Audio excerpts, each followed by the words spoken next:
Hello mes épicuriens, j'espère que vous allez bien. Aujourd'hui, je vous reviens avec ma recette de riz cantonais fait façon thaïlandaise à base de basilic. Alors, je fais un petit tour dans mon petit pot à aromates où j'ai planté mon basilic et elle est là qui adore l'odeur. Alors, je vais vous montrer ce que vous pouvez faire avec vos restes de riz de la veille, si possible.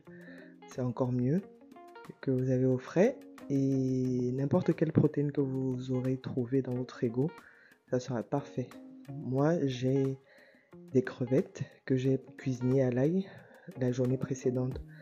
Alors, c'est très important d'avoir les bonnes sauces. Ici, on a de la sauce poisson.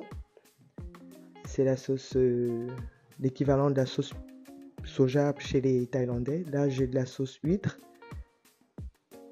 Je mettrai une cuillère de chaque pour 300 g approximativement de riz vapeur. Là, je vais ajouter ma sauce soja.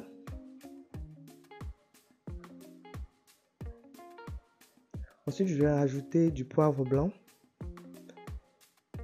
et du sel. C'est tout ce dont on aura besoin comme base pour notre cuisson.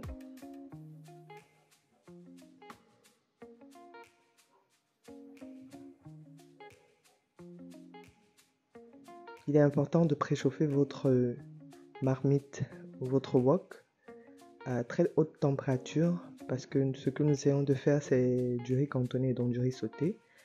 Il faudrait que votre marmite soit très chaude. Je vais rajouter de l'huile neutre, de l'huile végétale là, de tournesol. Et directement, je vais rajouter mes protéines, les œufs. J'en mets 2. Je n'ai pas eu besoin de pré-cuire les crevettes. Comme je vous ai dit, c'était mes restes de la veille. Donc là, ce que je veux faire, c'est d'abord cuire les œufs, les brouiller. Si j'avais des crevettes crues, je les aurais cuites à l'instant avant de rajouter mes œufs. Pour approximativement 3 à 4 minutes pour éviter qu'elles cuisent trop. Là, je rajoute un demi-oignon et de l'ail.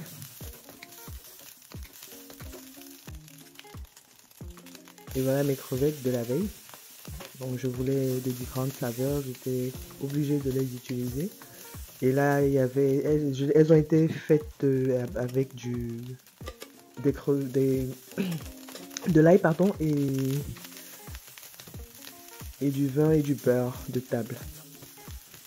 Et beaucoup de persil. Donc c'est pas plus mauvais.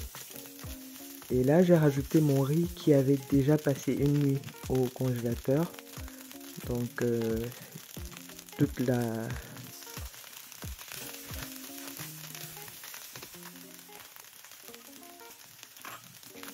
l'humidité a été absorbée. Donc c'est assez égrené, c'est important. Et j'ai rajouté ensuite notre sauce qu'on avait préalablement mixée et du piment sambal. Vous trouvez toutes ces sauces en grande surface. Si vous les cherchez, c'est pas compliqué dans le rayon international. Et là, j'ai rajouté à la fin de ma cuisson mes feuilles de basilic.